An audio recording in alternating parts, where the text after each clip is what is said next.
Hey everyone, it's Justin Dawson. It's Sunday the 29th of October, and if you're tuned into this episode of the All Things TechIE Podcast, I recommend that you go over and watch it on the YouTube channel, because this is going to be a very visual episode of the All Things TechIE Podcast. Yesterday I took a trip to Drogheda for the Lugh Festival of Lights. Check it out. Here's the show that loves to talk about gadgets and gizmos, from A-Logic to Yamaha, cameras to control panels. You get what I mean. We love talking all things techie. In fact, that's the name of the show. And here is your host. Yes, indeed. Sunday the 29th of October. Hello, happy bank holiday if you're in Ireland. You're tuned to the All Things TechIE Podcast. I am your host, Justin Dawson. And if you'd like to get in contact with the programme, the details are on the bottom of your screen at Justin or Dawson. If you are on X, formerly known as Twitter, you can also find the show X handle or Twitter handle at AV Tech Junkies. I'm on YouTube, where I recommend you go over and watch this episode 85 of the All Things Techie Podcast, because this is going to be a very visual podcast. Doesn't really work on its own just with the audio. By the way, we're sticking up with the audio just in case you just want to listen to the audio.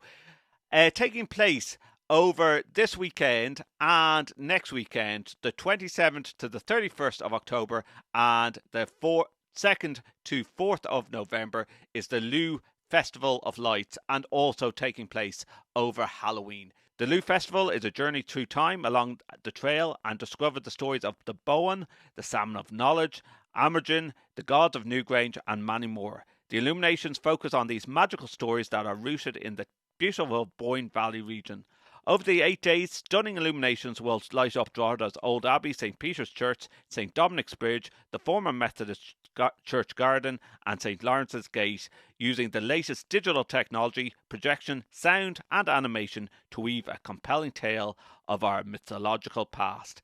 The festival will also host an array of on-street performances, including stilt walkers, face painters and fire breathers. Well, I went to Drogheda yesterday on Saturday the 28th of October. Thankfully it stayed dry, and I hope you enjoyed this show. Okay, so exiting the car park now. I have no idea where I'm going. I see some fireworks in the distance, but no idea where I'm going.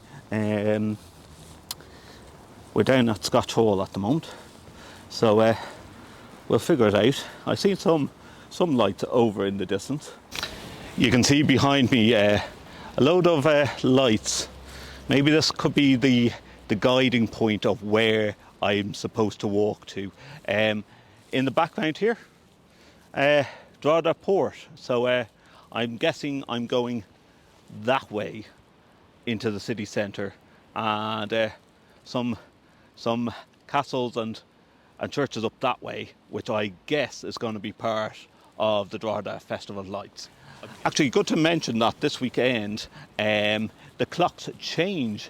The European Union rules that says that the clocks weren't supposed to change anymore. The clocks are still changing in Ireland, so it does affect people like my son with autism, that the clocks do change, and then you're trying to get back into the sleep routine again. But actually, talking of which, I think next week, this is the first weekend of the Festival of Lights, then it goes on for the week and the weekend of next weekend.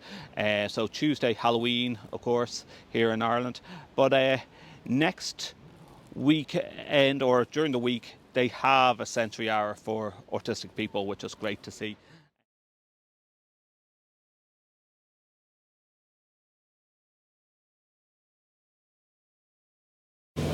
Okay, so I'm here on the main street of Drogheda, and you can hear those are actually little firecrackers that's going off on the ground. They're not anything serious. There's a woman down here setting up with what looks like she's going to be breathing fire in a short while. So up the top of the street is closed. I believe there's something happening up there at 7 o'clock, and then I'm walking down this way to the city centre, and we might be able to get some more bits and pieces. Ah yes, it's always good to see some uplighters going on, which means that I'm in the right place. This is the main cathedral here. Oh, as you hear the bells ringing. I timed that well. This is the main cathedral here in Drogheda. This is going to be projection mapped in a short time.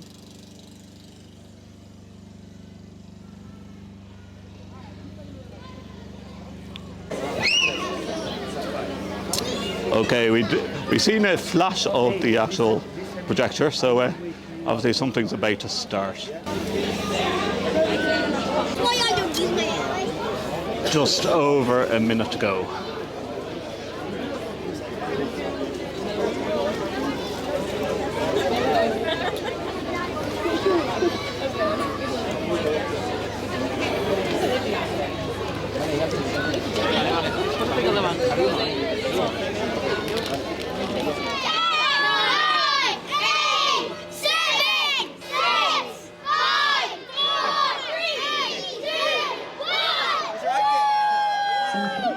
Stands a remarkable testament to centuries of history and spiritual significance.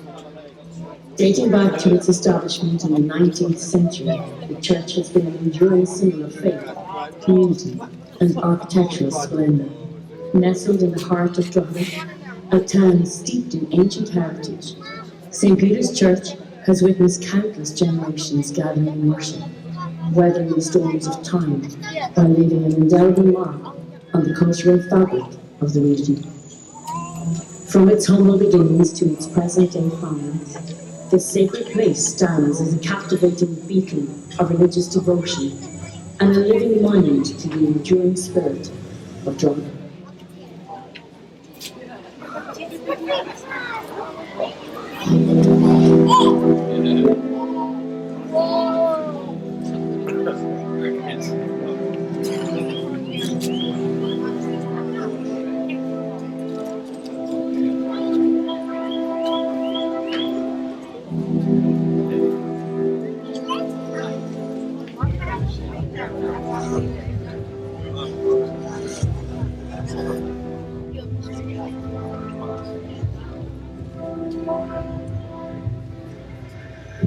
It's on the drawing.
The arrival of the Vikings in Ireland marked a transformative moment in the island's history.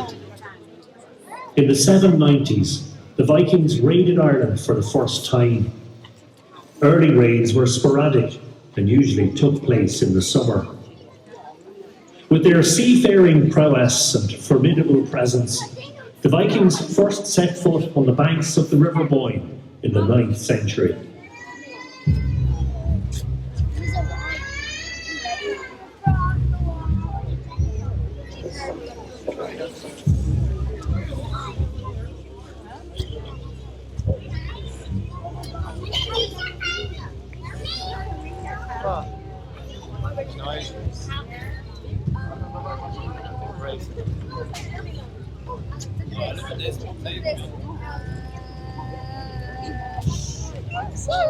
See, we're seeing the boat that's just crossing over. Viking boat on the left hand side.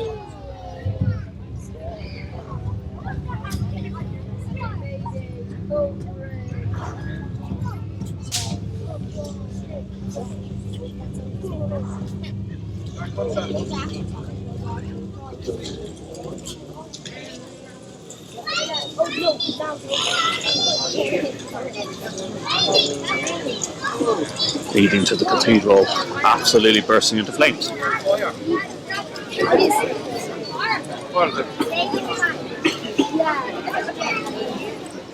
Fleets of Viking ships were seen on the Boyne several times in the 800s.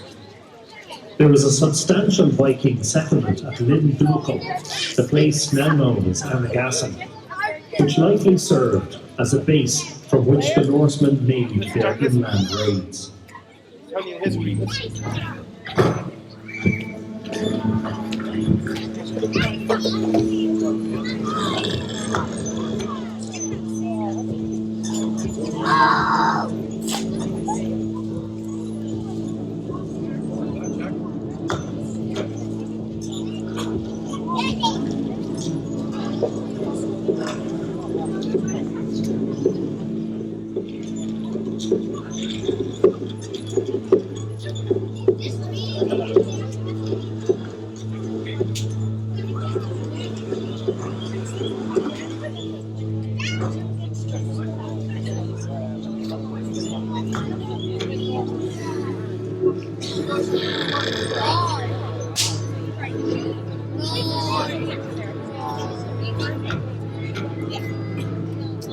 wait for me though.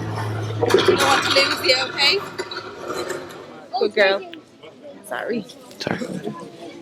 In the year 1846, a hoard of Viking coins was found in Drogheda. The exact location has never been identified. However, the coins dating to the early 10th century were from New York.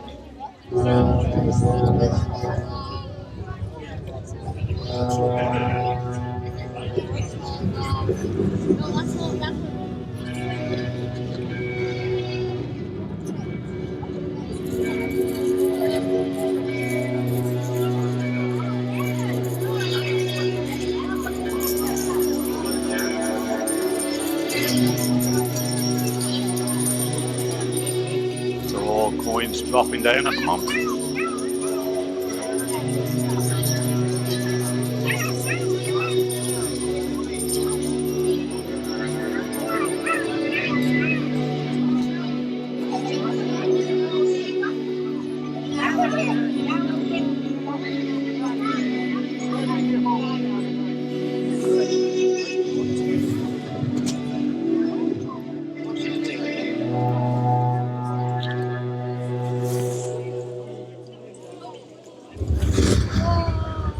Beyond its architectural beauty, St. Peter's Church has played a pivotal role in our ceremonies, providing a place of solace, reflection, and communal gathering for generations of Drogheda residents. It has witnessed numerous significant events in the town's history and continues to be cherished.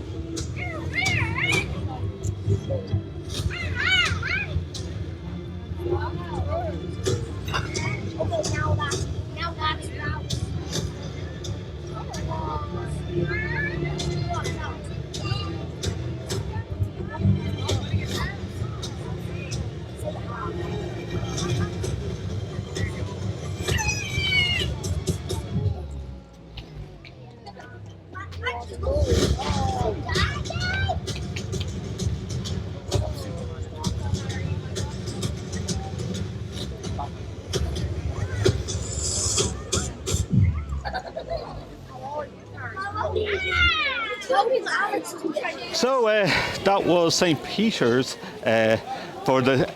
repeating every 6 minutes. I'm just following all the crowd down here. We are walking down to St. Dominic's Bridge. This is going to be a water display, water being projected with pumping water from the river and then projected against. The actual display is happening every about 15 minutes or so. The first one there, St. Peter's, took about 10 minutes, and then counting down another 6 minutes time that it would be repeating itself. So just following the crowd, I can see already some water being projected against in the distance here, water being pumped into the air as a spray, and this is going to be this is the new part from last year. This is a new part to the actual Festival of Lights, this projecting against the water from St. Dominic's Bridge. This is where I can say wifey was right to wear hiking boots, because the ground is quite wet from the spray at St. Dominic's Bridge here. I'm going to wait around for the start of this again. Quite loud, the actual speakers here. Good big bass bins just over here at the back. I'm not sure, but I think that said 8 minutes to show time. So there's about 10 minutes between each one. It goes from 7 p.m. till 10 p.m. So point number 2, in my map anyway, St. Dominic's Bridge. And the water's off at the moment, probably being recharged, and probably a bit of a mop up of all the water that's on the ground here at the moment. And of course, the bridge is closed. We wouldn't let the bridge be open. Ooh, music. And there's a drone going up into the air again to get some footage. Can I point out the drone? Yeah, the drone is flying out that way. Okay. The fun thing is the countdown is a load of kids telling us how long to wait. I say that's a local school that's got very excited, shouting about 1 minute. So I'm sure there's going to be a countdown when we get to 10.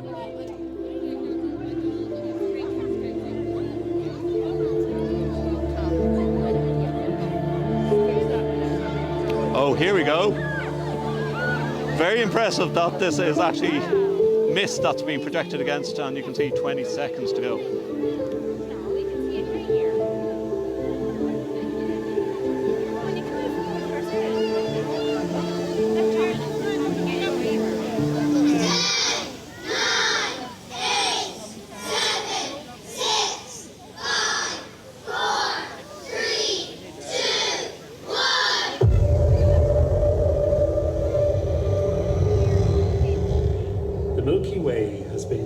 Several names and phrases in Irish mythology and folklore, mainly Ballach na Bófinna, which means the way of the white cow.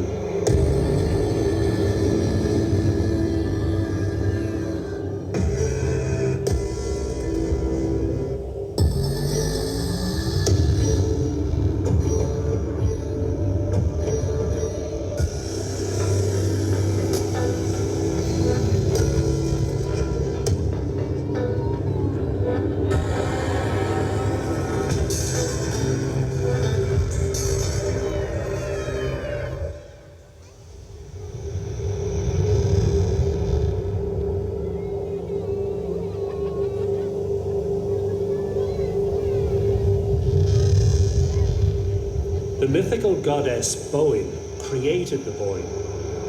While forbidden by her husband Nectan, Boann approached the magical well of Segish. By walking Tuho counterclockwise around the well, Boann challenged its power, causing the waters to surge up and rush to the sea. Her arm, leg, and eye were lost in the flood, and she was drowned. This is how the River Boyne got its name, from the goddess Boyne. Originally, all knowledge of the universe was contained in the branches of a hazel tree. It flourished over the well of wisdom, Tuber Segish, where a great speckled salmon lived.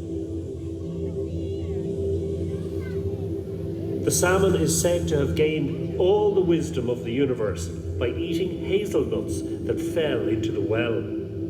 The first person to catch and eat the salmon would gain this knowledge.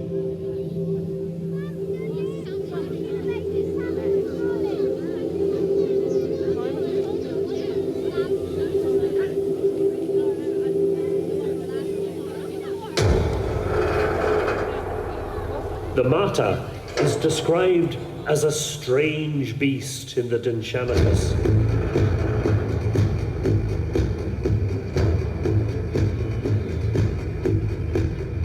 It was said to have had 140 feet and 4 heads.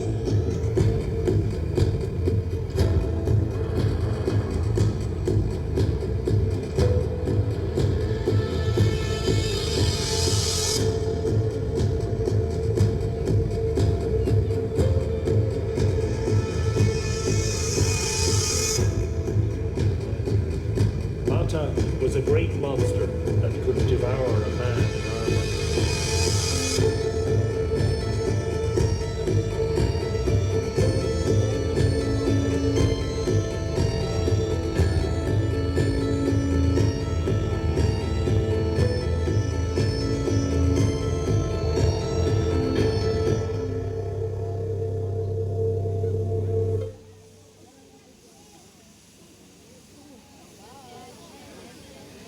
Over the Boyne Valley tonight, the Milky Way shines brightly, also known as Balach na Bo Finna, the Way of the White Cow.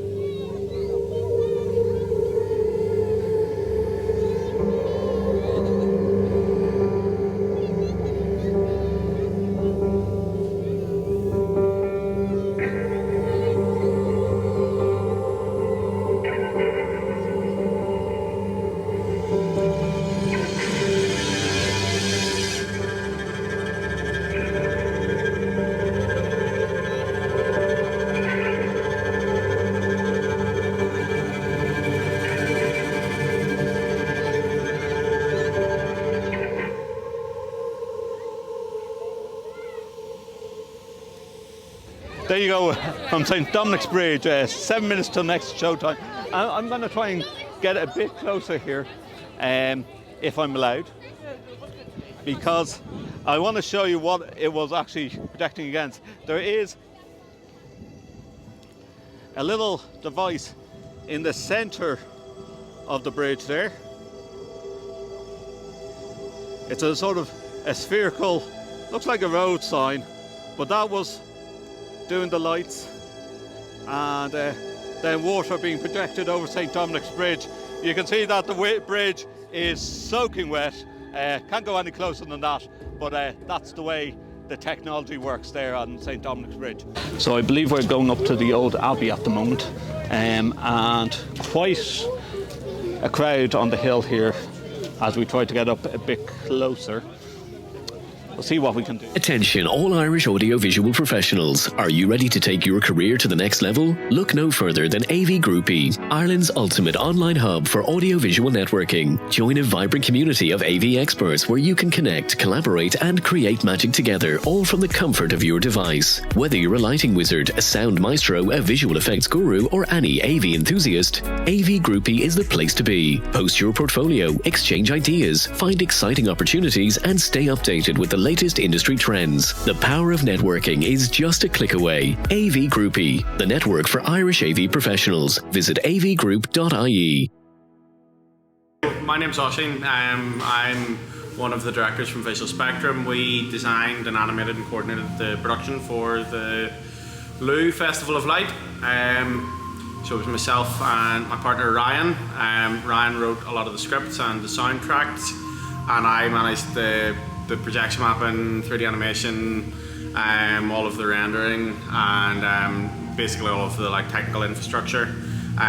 Working in partnership with another company called Third Source for some of the projection and for the audio side of things.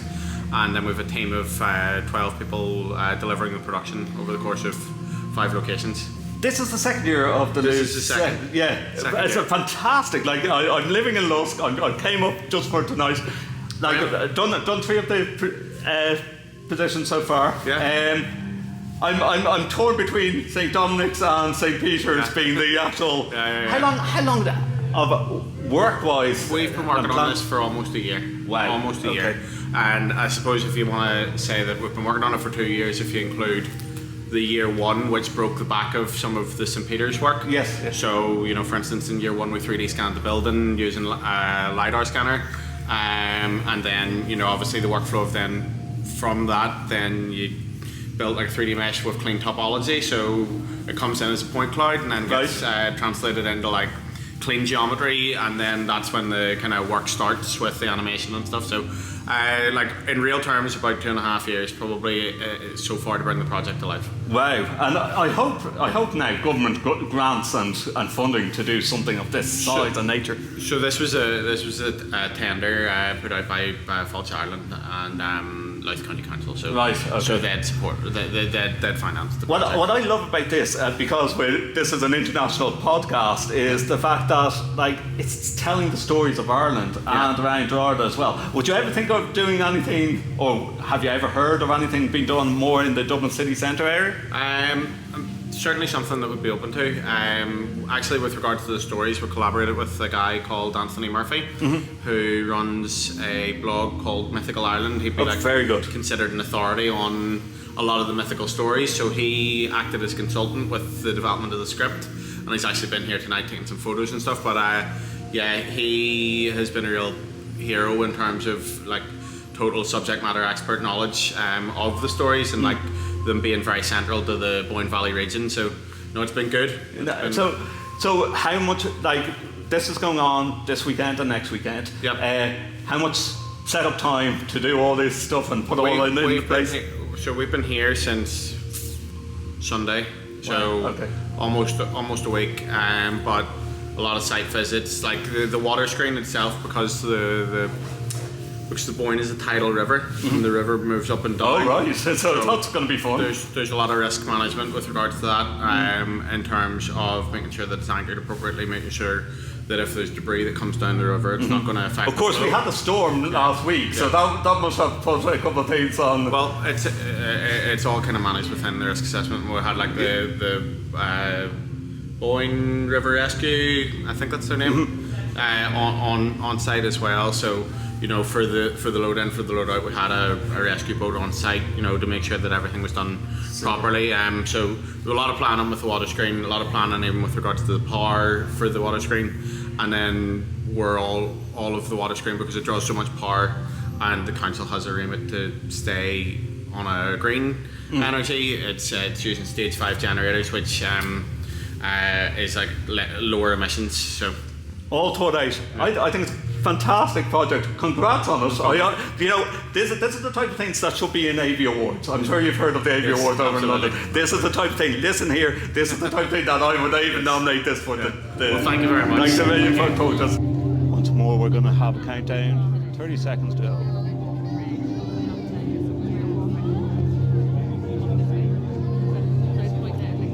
You'll probably hear all the kids now in a moment doing the countdown as we come to the final 10 seconds.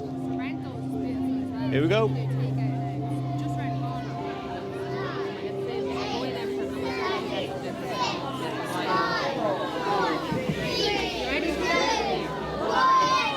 In the east of the Emerald Isle, where the whispers of the past echo through time, lies the mysterious monument known as Newgrange. It is here that the gods of old once held sway, their presence eternally etched into the very stones that guard their secrets. Long before the dawn of history, the ancient gods gathered to create the world. Dagda, the god of all knowledge, and Boann, the goddess of the river Boyne, would play the central role. With the command of the light, Dagda consummated the earth and created the great monument of Sheehan Brogan.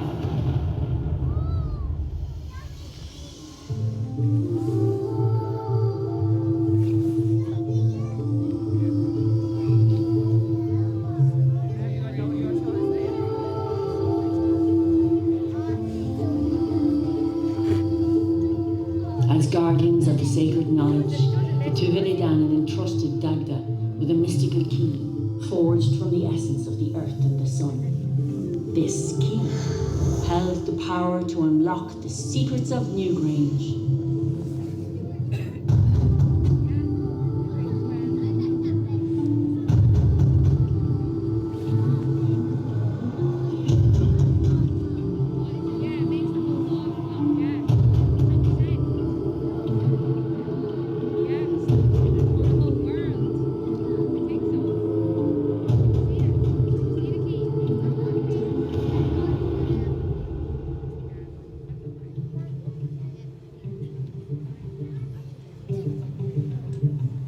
With the key in place, the gods unlocked the secret of time within Newgrange's chamber, allowing sunlight to pierce through on the winter solstice, marking the rebirth of the world.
Seasons passed, Newgrange became a place of worship and celebration, where people gathered to honour the gods and the eternal cycle of life.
Newgrange remained a sacred nexus connecting humanity to the divine. Today, the gods of Newgrange may have faded into myth, but their legacy endures. The stones whisper secrets of ancient time, inviting us to ponder the mysteries of the universe. And as we step into the hallowed realm of Newgrange, we too become part of its timeless story. A story of gods, creation, and the enduring connection between this world and the other world. For in this sacred place, the gods of Newgrange continue to watch over the land, their presence a reminder that the past, the present, and the future are forever intertwined.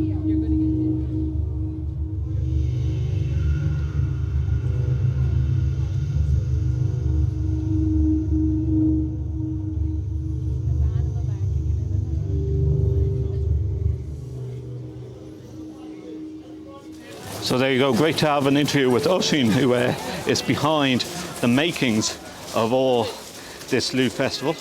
As we leave the Old Abbey, we're going to find point number 4, and I'm sure we'll catch up with Oisin after. So yes, we're at the top of the street now, as we came up the steps from the Old Abbey there, and we'll try and find the last of the actual point, which I think is at the very end of this street, right up here, so it's a bit of a walk. But yeah, we will catch up with Oisin afterwards.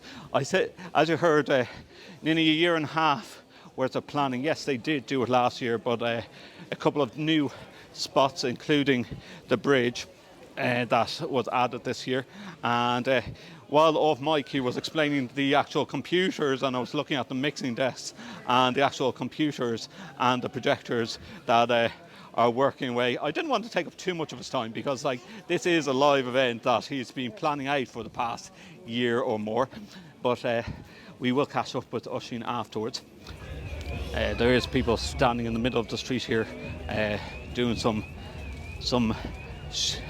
road or street art. So let's have a look at them. And for the night that's in it, there is a full moon over Drogheda tonight. And here's some street performers. Let's say hello to some of the street performers. You must be ready. But you are champions. I have seen gold in your blood, and I have seen your future. For you it is good. Be brave. That's the tallest person in Drogheda right there. So yes, it's full moon over Drogheda tonight. We're just gone past St. Peter's again. As I mentioned to you earlier, viewers, that they are repeating the actual shows every about 10 to 15 minutes between 7 p.m. and 10 p.m. Of course, queues outside every ice cream shop in Drogheda at the moment. It's great to see there's loads of kids out enjoying this. This is free of charge. Like, it's nice to have a whole display that's free of charge for people to come to. So it's happening. This is the second night. So it started last night. We're here on Saturday night, and it goes for this weekend and then next weekend. I hear a bit of audio being played, so I am coming up to the next location. So, oh, there we go. That's them turning now. The waves of the ocean. We're all but a minute and 30 seconds away from another one of the displays. So let's keep on going, walking up the hill. And we're going to go to a countdown in 10, 7,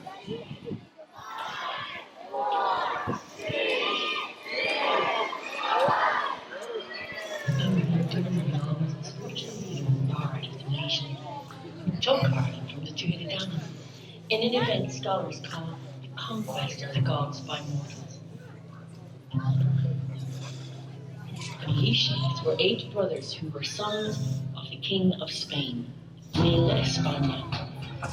They came to avenge the death of their father's uncle, who had been treacherously slain by the Drogheda.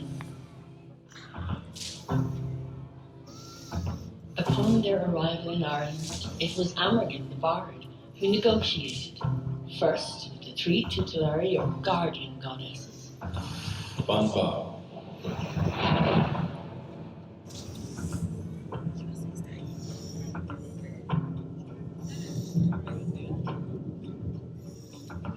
Fola.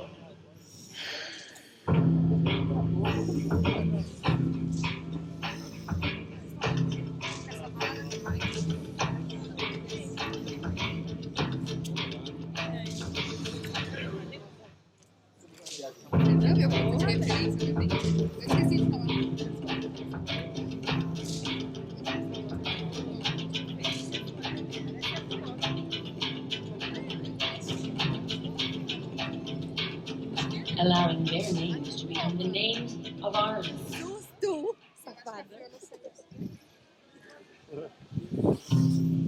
Later, he met the 3 Tuatha kings of Tara, Mythical, Mytheth, and Magrania, who asked Amergin and his brothers to go back out to sea by a distance of 9 waves.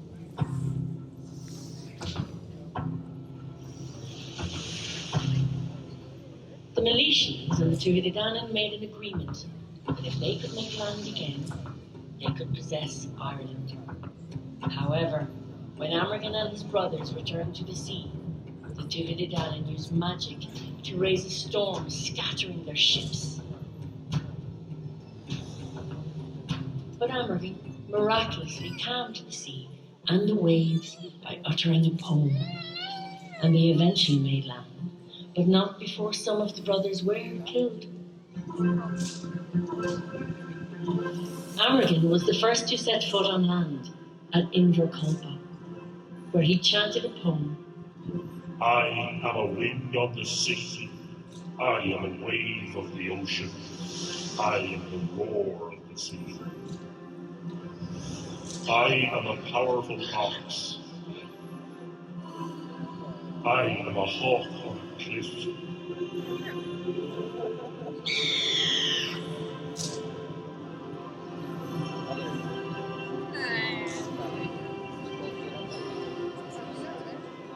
I am a dewdrop in the sunshine.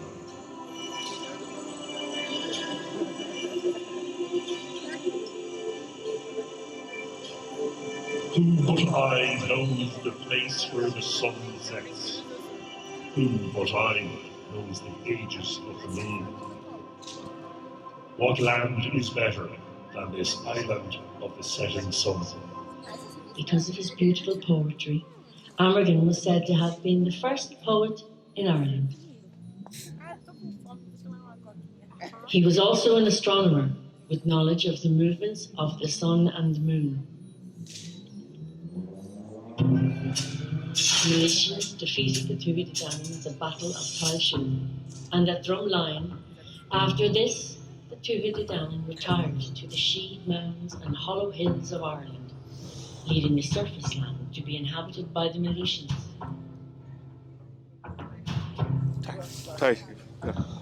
There was contention between two of the elder brothers, Eramon and Eber, about who should be the first Milesian king of Ireland.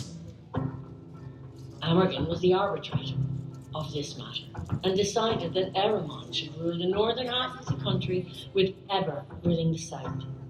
The dividing boundary between the kingdoms was the Boyne River, and it is said that the great mound of Millment was built near the river to mark the place where the two kingdoms met at the Boyne.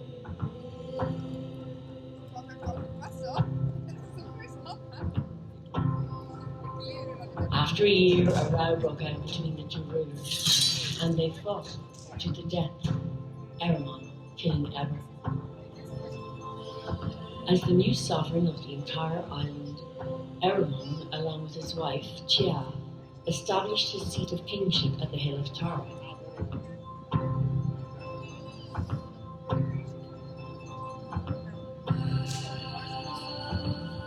Amergin was later killed by Eramon at a place in Meath called Villatenant.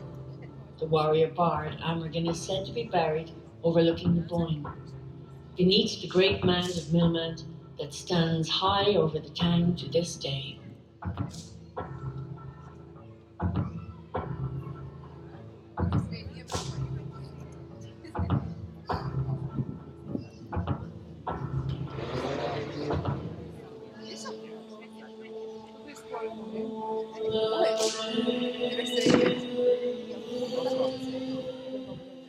So once more the crowd disperses. That's pretty much all the actual shows that we have at the Lou Festival. Once again, this is happening next weekend too, Saturday and Sunday. There is also a sensory viewing where the sound is turned down, and hopefully a more calm viewing. 9 minutes till the next show here again, and fantastic show, I have to say. You know what? What I really love about this is that it is Irish folklore, and I wish as a kid these type of things happened. You know, it really these type of things didn't happen back in my day. We read textbooks. I got bored listening to my primary school teacher talk about Irish folklore, reading from a book. If only there was these type of projection mappings back in my day, all of 30 plus years ago, I might have had some interest in Irish mythology and folklore. But for me, Justin Dawson from the All Things TechIE Podcast and in Drogheda for the Lou Festival, I hope you enjoyed it. I will be catching up with Oisin, who was one of the organisers of the Lou Festival. We got a short interview with him. Didn't want to take up all of his time, but I thought he was a very interesting guy, really knew his knowledge. Oisin, I think you left me behind with a couple of things about your computers and what processors you were running. All I can say, high tech. Well, that's all from episode 85 of the All Things TechIE Podcast. My thanks to Oisin O'Brien from Visual Spectrum Studios for talking to me and explaining the tech behind the Lou Festival of Lights in Drogheda. Really recommend going to see this. We definitely will have Oisin back on the podcast in the not so distant future when he's recovered from doing the Lou Festival of Lights, because a lot of plans, a lot of preparations that go into doing a festival of this size, and really, really does deserve an AV award. From me, Justin Dawson, thanks for tuning in. Thanks for viewing this podcast on YouTube, and talk to you soon. Goodbye. Thank you for tuning in to All Things TechIE Podcast, part of the Extreme Media Network. Follow us on Twitter at AVTechJunkies. Subscribe to us wherever you get your podcasts. You can also watch our show on YouTube by visiting youtube.com/@Justin_or_Dawson. Previous episodes of our show can be found on our official site, www.allthingstech.ie. For advertising and sponsorship opportunities, please visit www.extrememedia.ie.